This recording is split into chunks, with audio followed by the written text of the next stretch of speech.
Todas las decisiones que impliquen largoplacismo son las decisiones correctas y son las decisiones que contribuyen a mi bienestar y al bienestar de los demás.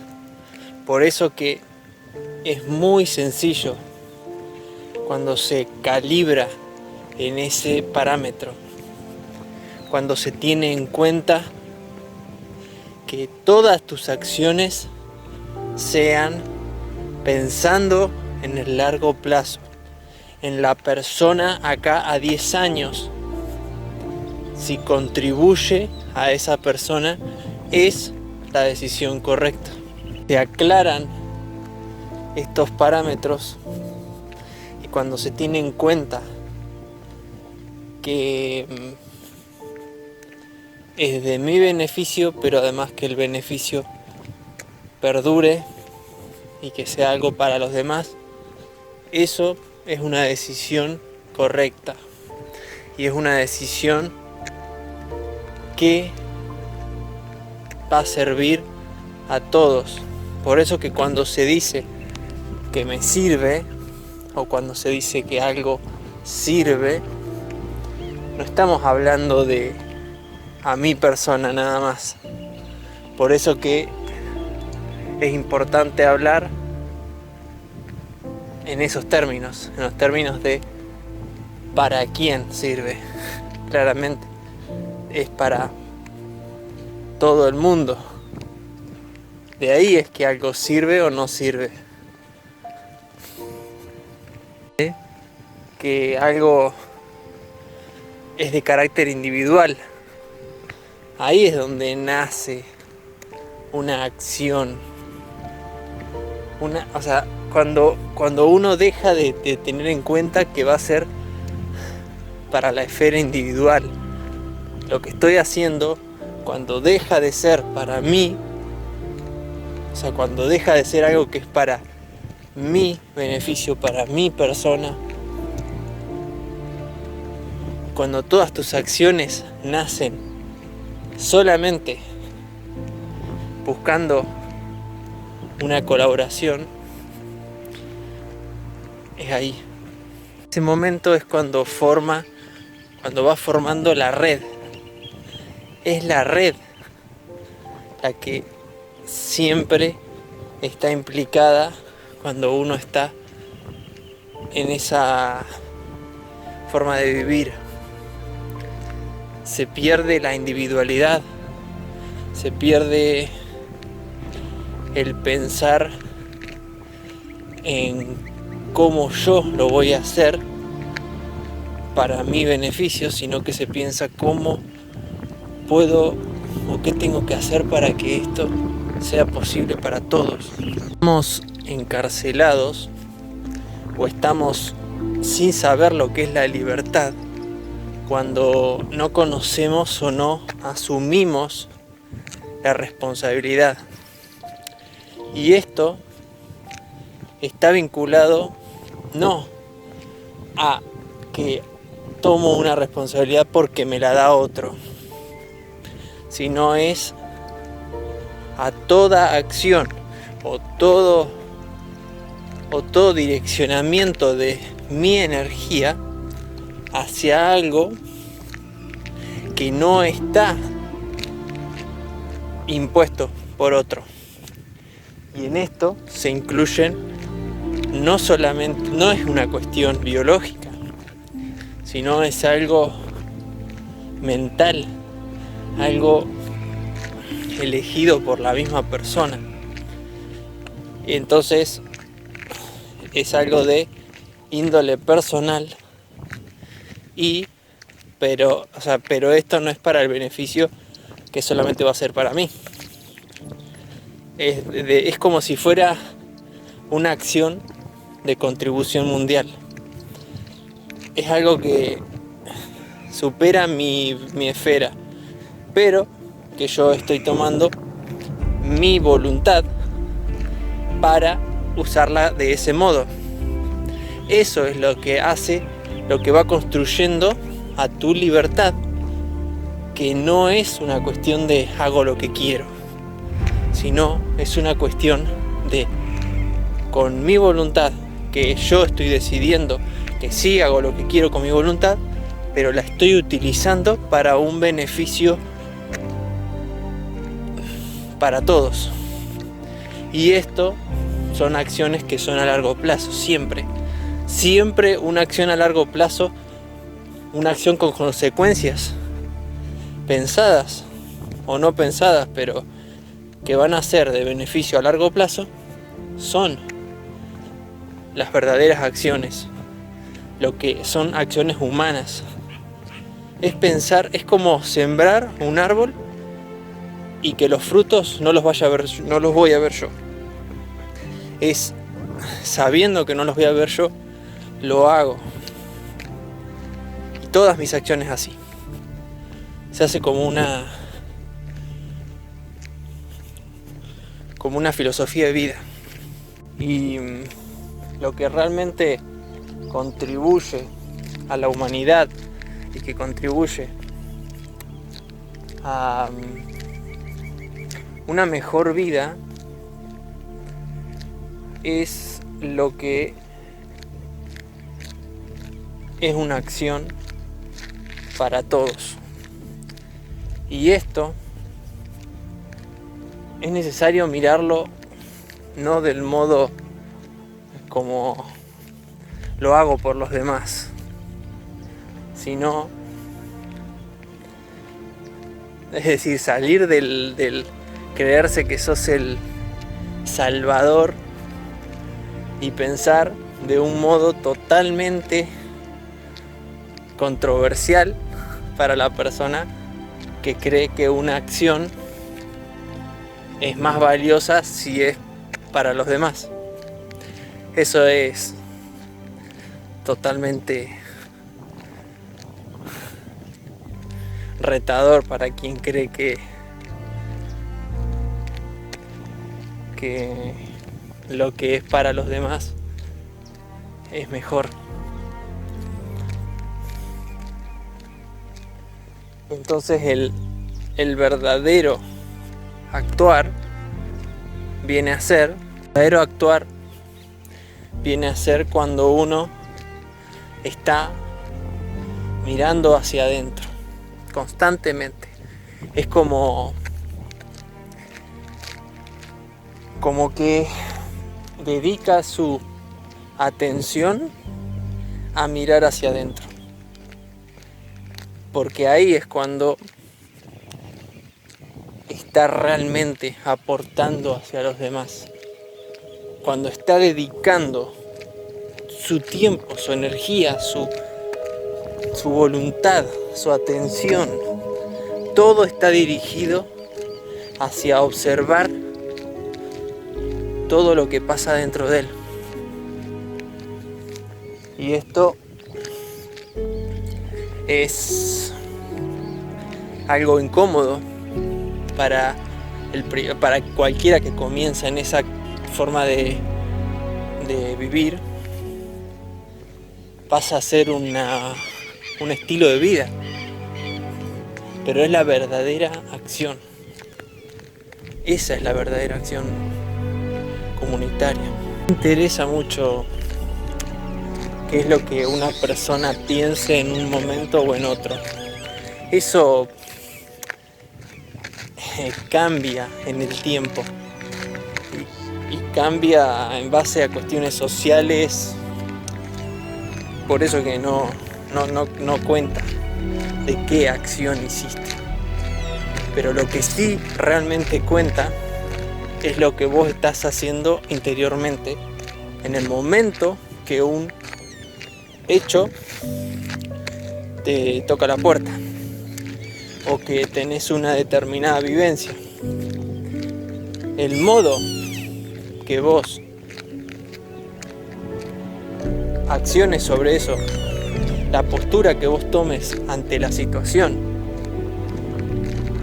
la actitud desarrollada previamente que te hace mantener la templanza y que te permite tener la flexibilidad y la rigidez al mismo tiempo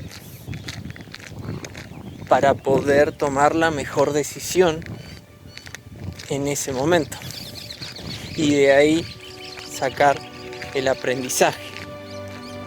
Por eso es que se dice que el guerrero, o en realidad el ser humano, cuando está en la postura que corresponde y la ideal para su naturaleza, es como un guerrero y constantemente aprende, y con lo que más aprende es con sus batallas y con las adversidades, porque es ahí cuando aparece el verdadero desarrollo interior y personal. Ahí es cuando se desarrolla personalmente, en las batallas. Por eso que un guerrero no esquiva las batallas, va hacia las batallas. Y eso pasa solamente cuando estás pensando en largo plazo. Cuando se va dando como una percepción de lo que es el bien y el mal, mucho más clara. Y ahí es cuando también aparece realmente lo que significa el bien y el mal. Y no es necesario estar en un contexto para saber qué corresponde, qué no corresponde, qué es lo correcto o lo incorrecto, porque uno ahí va desarrollando la sensibilidad que hace que sepas qué es lo que hay que hacer en un momento y qué es lo que no hay que hacer en un momento. O si te equivocaste en un momento, decidiste algo que no fue lo mejor que pudiste haber hecho, pero fue lo que te salió, poder analizarlo de manera introspectiva, pero solitaria, y desde una amorosidad, una humildad, como para poder resolver y sacar el aprendizaje de la situación, siendo que no va a ser la última vez. Por eso que en la próxima vez va a poder capitalizar mejor. Y muchas veces creemos que las cosas que nos pasan son como maldiciones o que son cosas que no necesitábamos, y en realidad esto es parte de una ilusión que uno quiere creer de que algo no lo necesita, pero la vida está conformada por una red de necesidades y comprensiones atadas, una al lado de la otra, una tras de otra. Entonces uno no puede, ni siquiera existe la posibilidad de que algo te pase y que no haya sido lo que vos necesitabas. Es más, ni siquiera era evitable, porque también existe ese pensamiento de que algo no era necesario, de que algo se podría haber evitado si hacía tal otra cosa. Y todo eso es un mecanismo de autoengaño y un mecanismo para evadirte de tu responsabilidad. Y realmente lo que escapamos es de estar en contacto con nuestro interior. Esa es la única cosa que te hace tomar decisiones incorrectas.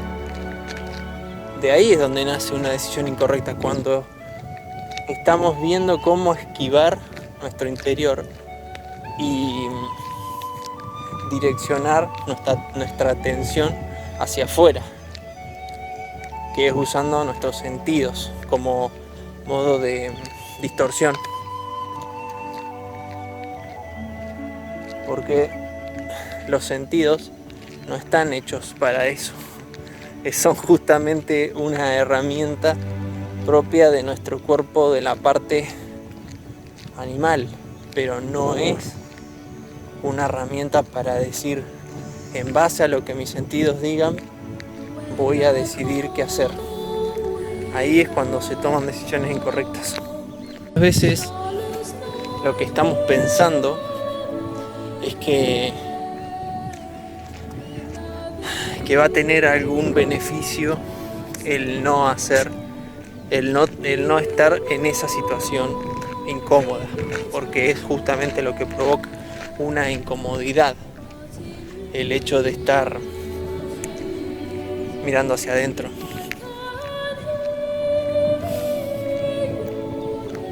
Pero ahí es cuando no creces y es cuando estás en el piloto automático, porque o estás funcionando de manera independiente o estás funcionando de manera dependiente, y la dependencia tiene que ver con todo, con la cantidad de veces, es un conjunto de actitudes hacia afuera o de elegir el afuera para evitar esa incomodidad, eso que está pasando interiormente, que cada persona, en base a lo que tiene que venir a trabajar y lo que tiene que trabajar en ese momento, va a ser de diferentes tipos. Y alguien que te pueda decir qué tenés que hacer,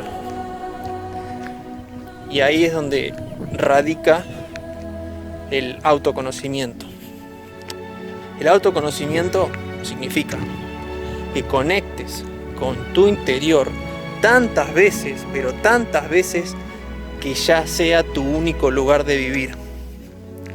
Es como si el interior tiene un monstruo, si así lo percibís, por eso es que uno quiere irse para afuera, porque quiere evitar ese monstruo, sería como lograr crear una amistad con ese monstruo y vivir con él, pero no vivir porque no me queda otra, sino porque lo elijo, porque realmente es con él con el que aprendo, con él es con el que mejor vivo, y eso es lo que va a hacer como es una integración, y es la integración que te va a permitir experimentar lo mejor de la vida, sacar tu mejor versión, no ir por la vida buscando el complementarse y el quién me puede complementar, quién me puede salvar. Y realmente la vida misma puede convertirse o en una lucha o puede convertirse en una posibilidad constante de vivir algo distinto. Siempre vivir algo distinto. No a veces o no de manera que nos acordamos porque son tan pocas que se te quedan guardadas porque son pocas. Porque ¿qué pasaría si tuvieras todo el tiempo, una tras otra, situaciones extraordinarias?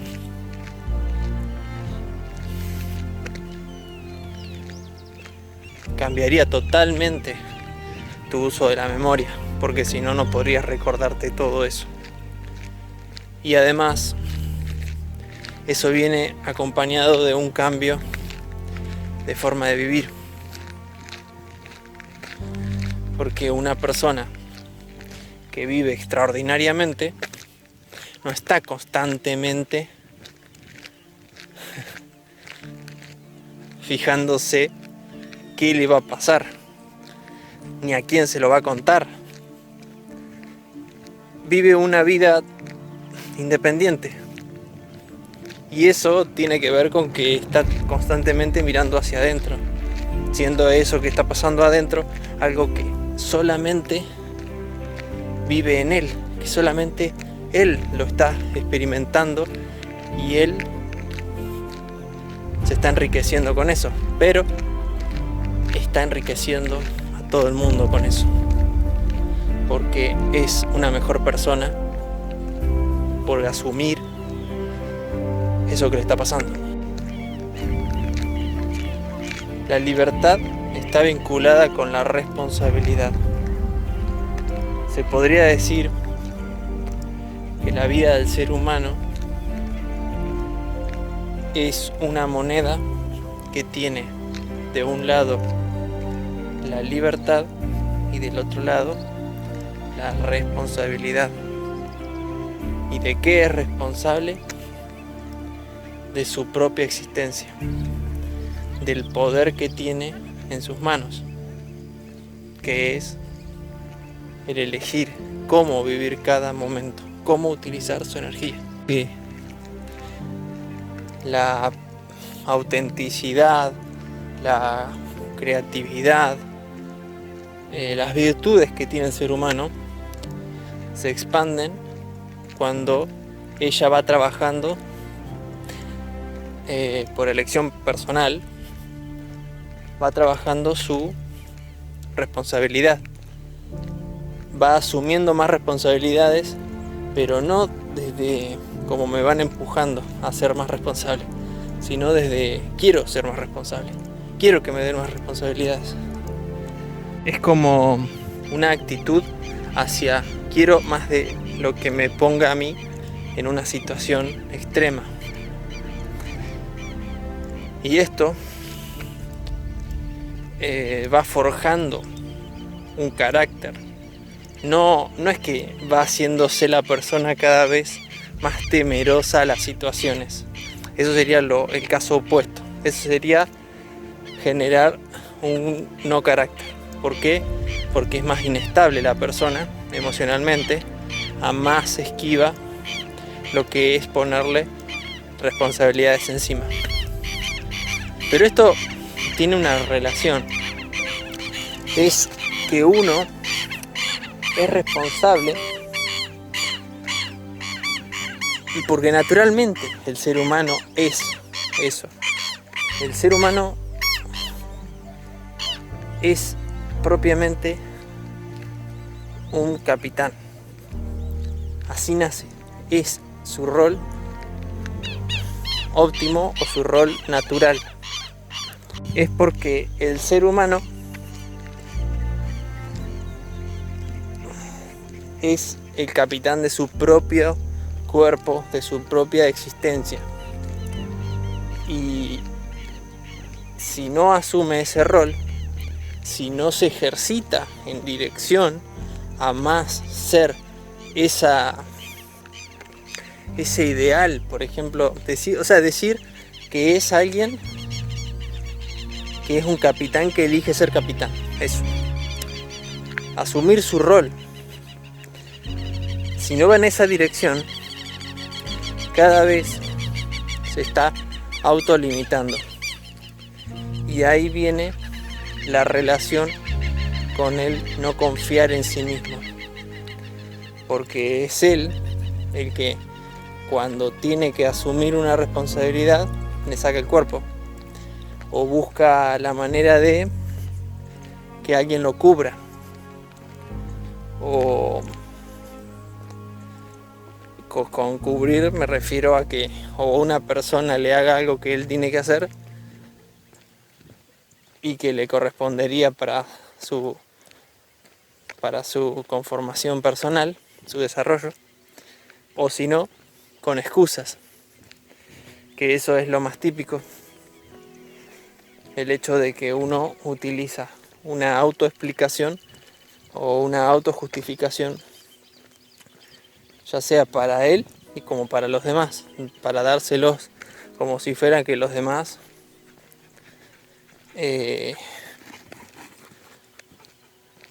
terminan siendo los que importan en la historia. Así que cuanto más una persona autogenera situaciones que lo lleven a confrontar con sus partes interiores, es que se va la persona iluminando. Y esto es porque tiene partes que están oscurecidas o tapadas, o como podría decirse, donde no llega la luz. La luz sería la conciencia, que significa que uno abraza esa parte y no la excluye, claramente. Entonces, lo que se ilumina es una parte nuestra cuando tomamos más protagonismo en el comandar la máquina que somos nosotros. El jugador típico de no hacerse responsable, porque esto tiene que ver con lo que no sabemos que es así, o con lo que negamos que es así, y que se evidencia en los actos omisos o los actos que creemos que son normales. Claramente es porque ahí es donde yace el mundo de la inconsciencia. En la búsqueda de un salvador es en el que se verifica que no asumís tu rol. Lo que se vincula con el buscar un salvador es de que estamos demostrando nuestra dependencia, o también estamos diciendo que una parte nos falta, como que algo adentro nuestro está en falta, está incompleto. Esa forma de vivir es porque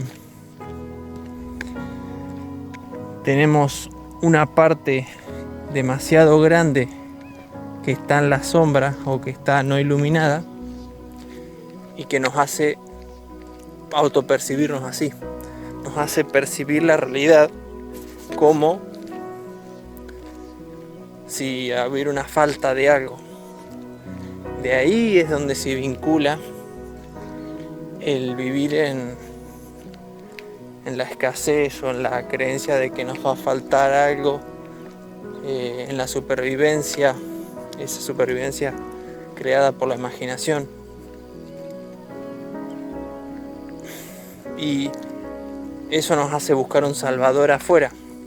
Un salvador puede ser el dinero, puede ser una pareja, puede ser tu padre, tu madre, un jefe, una figura. Es una figura o una cosa, cosas materiales también. Todo lo que permita compensar, que permita emparchar, poner algo que te permita no sentirlo, esa falta. Esa falta es lo que te incomoda cuando está presente, cuando lo sentís, o cuando estás, que sería cuando vas al interior. Y no hay manera de que eso salga o que deje de estar. Por eso que mirás para afuera, utilizás los sentidos para evadirte. Y ahí cierra el círculo de esclavitud. Y el por qué te haces cada vez más esclavo, cuanto más confías en tus sentidos. Y también lo que se fortalece mucho, o en realidad lo que se empieza a utilizar para compensar todo esto, es el pensamiento, que sería el rumiar, el crear conclusiones para darte seguridad. Todo tipo de enfermedad viene de una compensación que estamos haciendo a nivel mental. Es como si tuvieras una dolencia en una rodilla y no haces tratar esa rodilla. Al no hacer tratar eso que sería un apoyo que lo estás rechazando o que no estás apoyándolo, estás caminando con una pierna compensando lo que la otra pierna no está haciendo. Pero si bien esto lo podés hacer durante unos días, meses, años, pero con consecuencias de desgaste de la otra pierna, que va a hacer que lleve a un problema mayor, porque ahora vas a tener el problema, o si querés la causa principal, y ahora tenés un desgaste por compensar lo que no fue el solucionar o ir a la raíz del problema, o a la causa de todo, la causa real, la raíz de todo lo que está sucediendo, de ese cuadro. Eso es lo que pasa interiormente. Es como si buscaras compensar la pisada de una pierna que tenés un problema en una rodilla.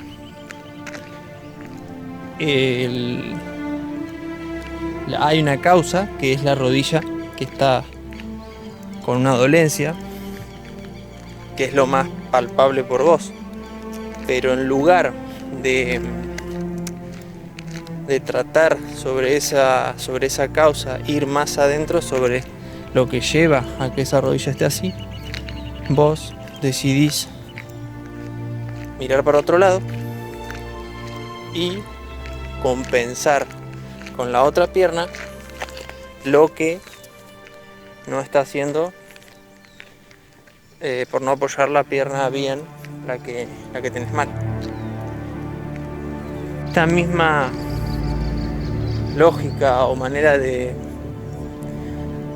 verlo es lo que cuando a nivel interior te sucede algo, por ejemplo, en determinada situación te sentís incómodo, y en lugar de evitar esa incomodidad, de estar ahí, de no sacarse de encima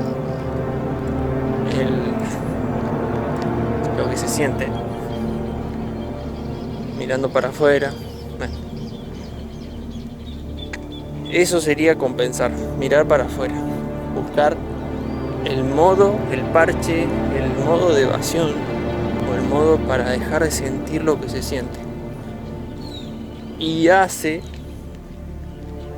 que una parte se tenga que compensar para que eso exista. Lo que se compensa son el uso de tu pensamiento, mucho pensamiento lógico, razonamiento, pero rumiante, no de una manera constructiva, y se sobrecargan los sentidos.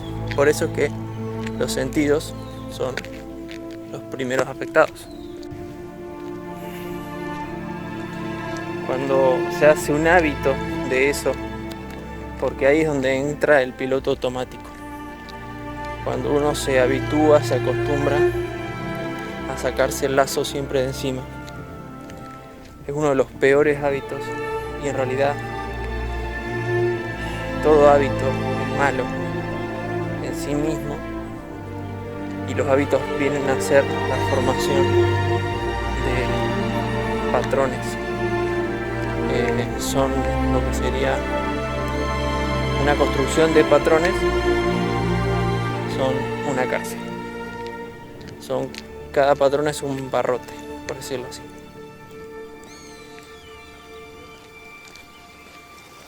Y para ir destruyendo esos barrotes uno tiene que hacer lo opuesto, que es tomar responsabilidad personal, que sería mirar hacia adentro. Esto son las conformaciones de nuestros dogmas y condicionamientos. Son patrones, no es más que eso. Pero estando dentro de la cárcel se hace una situación que podés morir adentro de esa celda porque estás cómodo. De ahí se vincula que la comodidad buscada o la seguridad o las garantías son propias de la persona que vive dentro de una celda, y le da una falsa, dado que está identificado y está usando sus sentidos, le da una falsa sensación de estar avanzando o de progreso cuando ve algo que es garantizado. Es como lo ve atractivo a todo lo que le asegure el resultado. Por esa razón es que cada vez más avanza en esa vivencia de celda, cada vez más se va encerrando más. Es como un circuito descendente hacia la muerte, hacia estar cada vez más rígido, más quieto, pero no más quieto a nivel de elegirlo, sino más quieto de que el cuerpo cada vez responde menos a tu voluntad. Es como ir perdiendo dominio de sí mismo. Ya no, si bien seguís estando arriba del auto, pero ya no tenés ni siquiera noción hacia dónde va, es un descontrol total. Y a su vez, la misma persona esa no asume que es la que maneja. Y ahí es donde se pone viciosa la cosa, porque no asume su responsabilidad y eso le lleva a menos asumir su responsabilidad. Algo que sí sucede es que todo se acomodaría y no es necesario ninguna ayuda exterior ni nada si uno fuera fiel a uno mismo y si no estuviera constantemente buscando cómo compensar. Ahí es donde surgen todos esos mecanismos compensatorios mentales, y es como si fuera un celular que tiene abierto un montón de aplicaciones y no las cierra. Entonces eso le consume mucha energía. Eso es lo que termina siendo una persona llena de patrones. Alguien que está en un piloto automático pero no lo sabe. Ahí es donde radica el principal problema o situación. Y es en donde está el mundo hoy en día. Está atrapada en un lugar que cree que está todo bien y que no está atrapada. ¿Por qué? Porque todas las personas comparten la misma descripción de cómo se vive, de cómo se siente la felicidad, de cómo se siente la libertad, de cómo es la vida. Entonces, compartido esto, es como, bueno, así es la vida. Digamos, se naturalizó o normalizó el hecho de ser un esclavo. Pero también es parte de una conveniencia de sí mismo de aceptar que es así, porque de esa manera no tiene que mirar para adentro.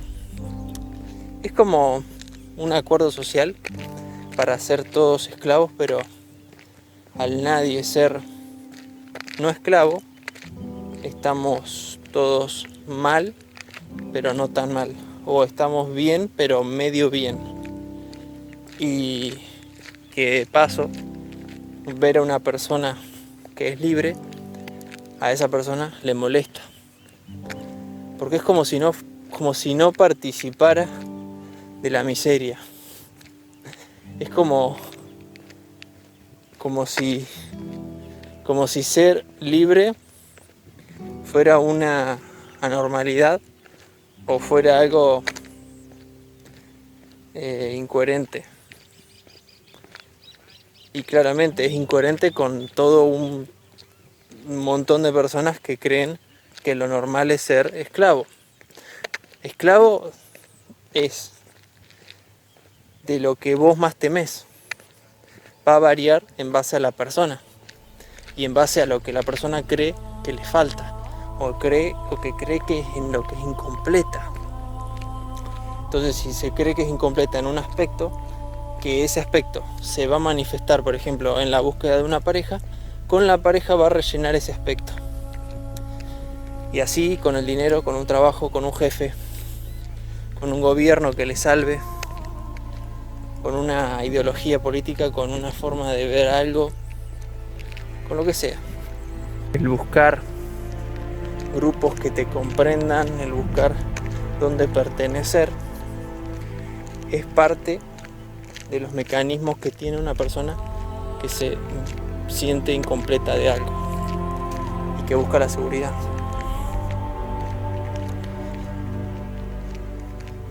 Entonces, de ahí surge más búsqueda de eso. Y es que la persona se tiene que desprender de todo un mundo creado en base a eso.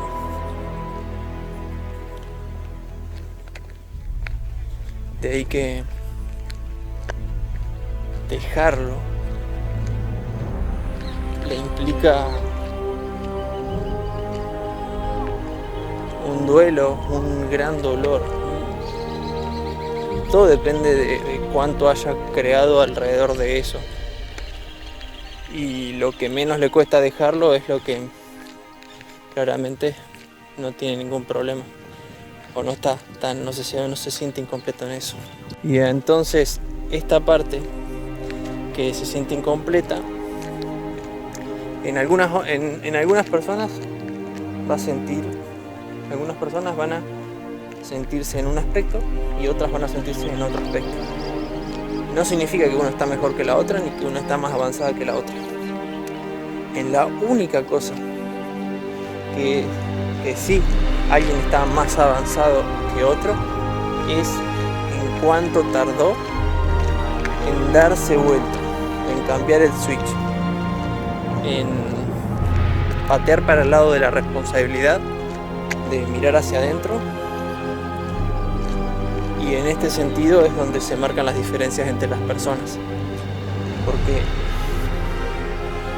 es cuando una persona le cae la ficha de que tiene que hacerse cargo, de que nada lo ampara y de que es ella la que tiene que tomar las riendas de su vida, sin buscar un salvador, alguien que le compense, sin buscar, que es algo que esa persona lo termina haciendo de manera como automática, no sabe que está haciendo eso. Ella cree que eso está bien y cree que es normal, porque claramente está rodeado de personas así, y hay que no es así, lo ve como una rareza o es lo que está en la sociedad como mal visto. Está mal visto ser responsable de uno mismo y está bien visto el ser irresponsable de lo que está pasando adentro. Esto marca lo que es la vivencia que va a tener la persona que toma una postura o que toma la otra. Y no hay ningún secreto, ninguna de las dos tienen algo más que la otra. Claramente una persona irresponsable va a construir toda una historia en torno a lo que ella cree que es lo que está bien y lo coherente, para que se mantenga su irresponsabilidad como estilo de vida. Pero lo que principalmente yace es su estructura de no querer hacerse cargo y de no practicar la responsabilidad. Y ahí es por lo que vive en su propia cárcel y cada vez está más envuelta en sus propias excusas y justificaciones, que obviamente no las ve y las niega y cree que es lo normal. Y es porque prefiere pertenecer a un grupo de personas que son así, que no quieren ver y que no ven, a pertenecer a un grupo de personas en realidad a no pertenecer, porque la responsabilidad se vincula con que ya no perteneces, estás caminando tu propio camino. Por eso que el verdadero progreso es el autoconocimiento, es el en el que uno está en contacto con lo que está pasando en su interior.